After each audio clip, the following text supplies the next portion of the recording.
मुस्लिम बांधवांचा रमजान ईद निमित्त काल चंद्रदर्शन झाल्याने आज सकाळी गोल्फ क्लब मैदान येथे ईदगाह मैदानावर नमाज पठण करण्यात आले। शहर हे खतीब हिजामुद्दीन खतीब यांनी नमाज अदा केली। त्यानंतर समाज बांधवांना उद्देशून मनोगत व्यक्त केले।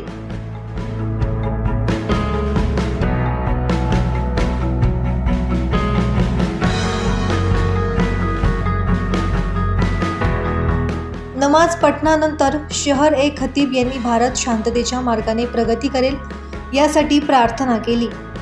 नमाज पठणानंतर शुभेच्छा देण्यासाठी महापौर हिमगौरी आहेर अडके, उपमहापौर विलास शिंदे, रंजन ठाकरे, डॉक्टर सुभाष देवरे, बबलू खैरे, डॉक्टर हेमलता पाटील, योगेश कमोद आदींसह हिंदू बांधवांनी मुस्लिम समाज बांधवांना ईदच्या शुभेच्छा दिल्या।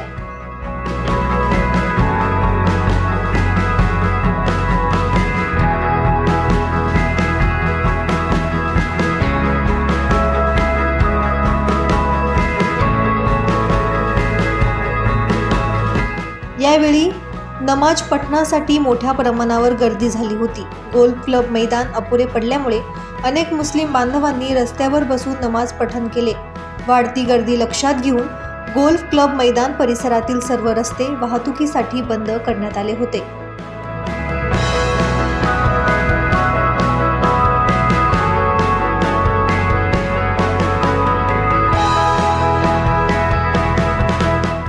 दैनिक भ्रमरसाठी वरिष्ठ उपसंपादक सुधीर कुलकर्णी यांच्यासह प्रतिनिधी आकाश भालेराव, नाशिक।